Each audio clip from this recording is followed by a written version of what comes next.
Super, bah écoutez, merci beaucoup d'être présent et d'être curieux et de rester jusqu'au bout alors que vous êtes fatigué. Pour me présenter, donc moi je m'appelle Rémi Lombard et je suis le cofondateur d'Alacasa. Alors Alacasa, en quelques mots, c'est le WhatsApp de l'immeuble et du quartier. C'est un outil de communication, vous rigolez mais vous avez bien raison, c'est peut-être assez utile. C'est un outil de communication qui a pour but à la fois de recréer du lien social dans un bâtiment et de faciliter la résolution d'incidents. Et aujourd'hui, la problématique qu'on va adresser est la suivante. C'est en quoi une plateforme de communication comme Alacasa peut à la fois favoriser le lien social et de l'autre côté, aider toutes les réhabilitations qu'on peut avoir dans des bâtiments. Alors pour la petite histoire, je sais pas, hop, il doit y avoir ça ici. Alacasa, c'est né d'une expérience personnelle que j'ai eue il y a quelques années, où je me suis retrouvé face à une fuite d'eau chez moi, où je pouvais ni prévenir mes voisins, locataires, copropriétaires, ni mon gestionnaire de syndic de copropriété. Et là, j'ai été bien embêté, je me suis dit, mais pourquoi on n'a pas un outil assez simple dans la poche qui nous permettrait de contacter toutes les parties prenantes de l'immeuble hyper rapidement. Et c'est là où, en creusant un petit peu le sujet, on a fait un diagnostic et on a essayé de comprendre ce sujet qui est la communication au sein d'un immeuble, d'une résidence. Et lorsqu'on a fait ces études terrain, ce qu'on a identifié, c'est qu'il y avait 3 grandes familles de problématiques. D'abord, des problématiques techniques. Je parlais de la fuite d'eau qui peut générer jusqu'à une quinzaine d'appels pour résoudre la fuite d'eau pour un syndic de copropriété, mais les problèmes techniques, on le voit lors de la livraison avec les garanties de parfait achèvement, et on le voit aujourd'hui lors de réhabilitation où il y a besoin de communiquer très rapidement à l'ensemble d'un parc. Le deuxième sujet qu'on a découvert concerne toutes les interactions sociales qu'on peut avoir. Je vais vous donner un chiffre qui nous a étonné, c'est que sur 1 million de plaintes que vous avez auprès de la police chaque année, vous en avez 9%, soit 90 000, qui concernent les différents voisinages. Nuisances sonores, nuisances olfactives. Et l'objectif d'Alacasa, justement, c'est de recréer du lien social dans une résidence. Et le troisième élément, c'est tous les aspects de pédagogie. L'état des lieux demande pas mal de pédagogie lorsqu'on doit le réaliser et l'expliquer. Nous, lorsque on fait de la réhabilitation, généralement, le bâtiment est rénové, réhabilité, et ensuite, il faut de la pédagogie pour mieux l'utiliser. Donc là, nous, on évoque une gamme d'éco-gestes pour mieux éduquer, finalement, l'habitant lorsqu'il a son habitat qui est amélioré. Alors Alacasa, pour revenir à la définition du projet, c'est avant tout une plateforme numérique.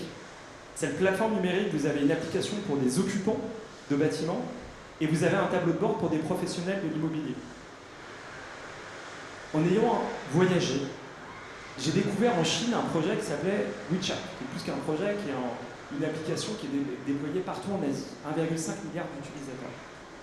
Et je me demandais vraiment ce que c'était, et en fait WeChat c'est une super app. C'est une super app où vous avez en colonne vertébrale de la messagerie instantanée et d'autres applicatifs qui répondent à d'autres problématiques. Vous pouvez faire du paiement, vous pouvez commander votre Uber, une forme ça s'appelle Didi en Chine, et vous pouvez tout faire à partir de votre application. Et donc ça nous a énormément inspiré pour la création d'Alacasa. Alacasa a pour colonne vertébrale de la messagerie instantanée. Et ce qu'on fait en priorité, c'est qu'on connecte les occupants de bâtiments. Les occupants de bâtiments, les locataires et les copropriétaires. Et ensuite, on connecte tout le reste de l'écosystème. Et donc, la colonne vertébrale est cette messagerie instantanée. Mais pour ces parties prenantes qu'on a évoquées, on développe des fonctionnalités clés qui vont répondre à leurs problématiques. Et chemin faisant, on a appris pas mal de choses. La première chose qu'on a appris, c'est qu'il fallait être suffisamment fort pour créer une somme d'usage pour intéresser l'occupant du bâtiment, notamment les locataires. Et donc, ce qu'on a développé dans Alacasa, c'est une série d'usages qui permet d'engager le locataire dans le temps pour avoir un très fort taux d'utilisation.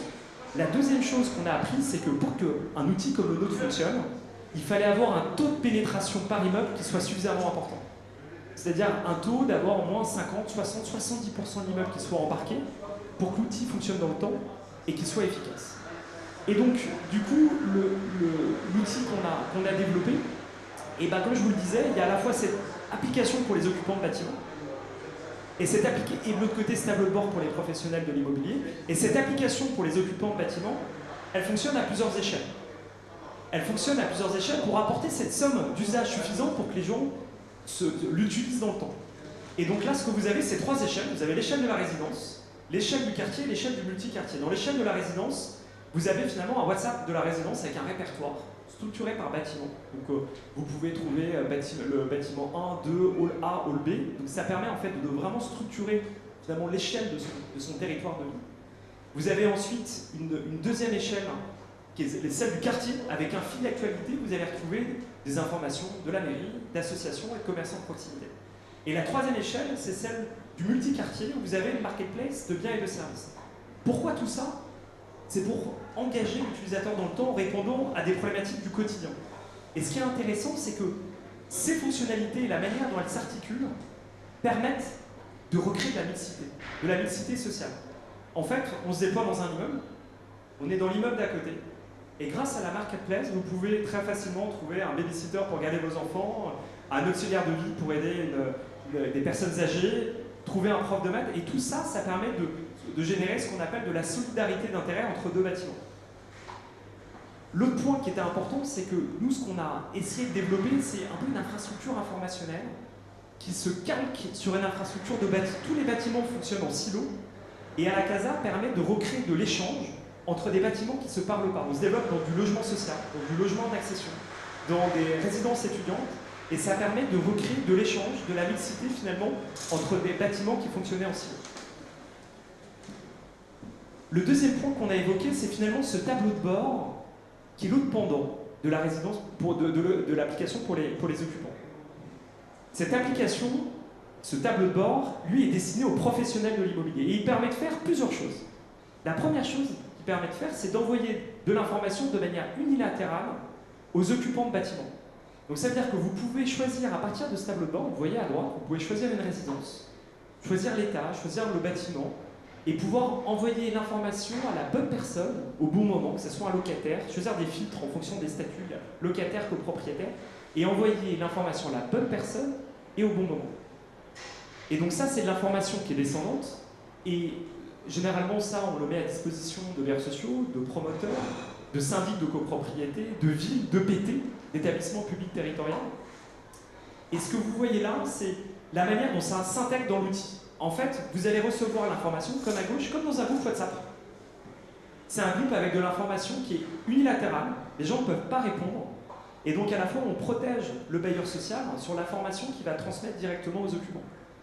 La seule interaction qu'il peut avoir relève de sondage ou de concertation locative. Donc en fait, vous voyez comme sur un WhatsApp, vous envoyez l'information, vous l'avez envoyée à la bonne personne, les gens ne peuvent pas répondre, mais la seule chose sur laquelle ils peuvent répondre, c'est des sondages sur choisir à quel moment il peut y avoir une intervention, ou voilà, on peut leur poser des questions, et ça permet de réimpliquer l'occupant, le locataire, dans la vie de son bâtiment.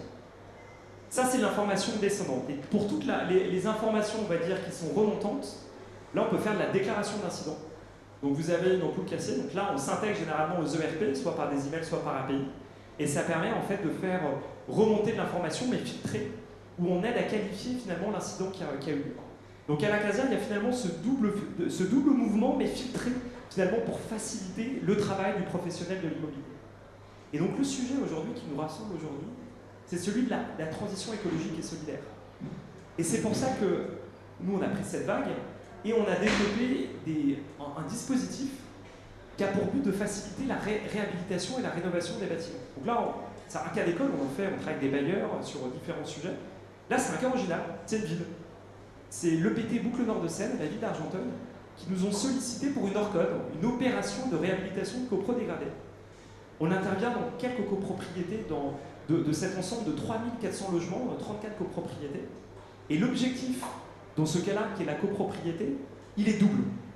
Il y a un enjeu de gouvernance, c'est-à-dire qu'aujourd'hui, dans une copropriété, c'est comme une petite démocratie. Il faut voter en AG des travaux.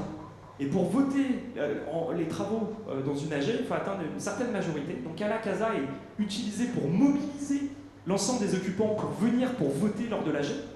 Mais le point le plus important, lorsque les travaux sont votés, eh bien, il faut communiquer sur toute la chaîne de valeur. Et donc c'est ce qu'on a développé aujourd'hui. On a développé un outil qui s'inscrit dans le cycle de vie de la réhabilitation du logement.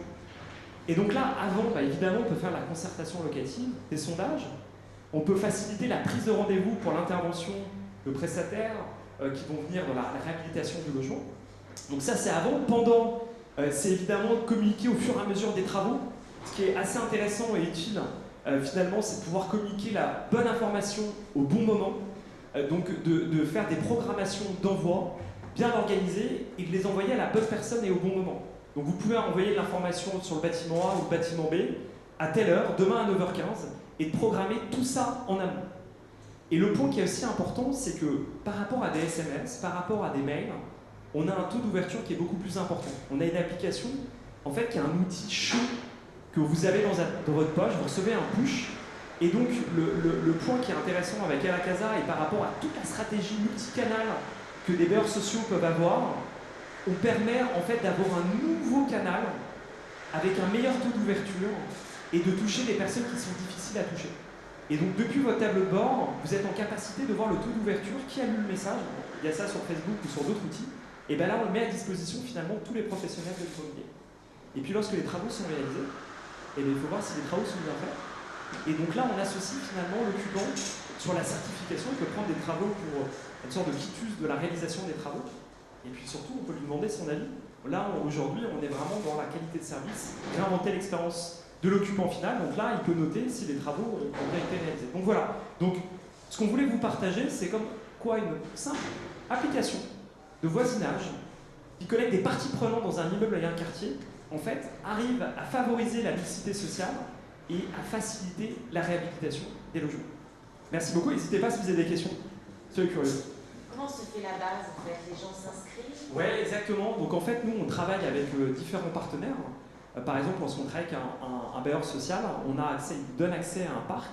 Et donc on constitue cette base qui pour nous, on appelle ça un peu une greffe territoriale. Et ensuite, on s'étend tout autour, on diagnostique le territoire, on va voir les autres acteurs, vous pouvez avoir du logement étudiant, vous pouvez avoir des copros, il y a du logement spécifique. Et on grandit par territoire. Donc il y a vraiment cet ancrage et ensuite un déploiement très local. Il faut que les gens acceptent, non? Ouais, et c'est pour ça, comment on fait pour que les gens acceptent? Ils acceptent parce qu'on leur apporte une application qui est gratuite pour eux et qui a cette somme d'usage qui va répondre à vos problèmes du quotidien. En fait, nous, on est une application d'entraide et de résolution de problèmes du quotidien. Et c'est parce qu'on a cette somme d'usage qu'il y a une adhésion, une adhérence finalement de la base utilisateur. En termes de coût, vous fonctionnez comment facturer? Alors, évidemment. Alors, en fait, on a un modèle B2B SaaS, donc on facture au nombre de logements. Si vous êtes intéressé, évidemment, vous avez des questions, vous pouvez venir nous voir, on a un stand là-bas et on sera ravis de vous accueillir.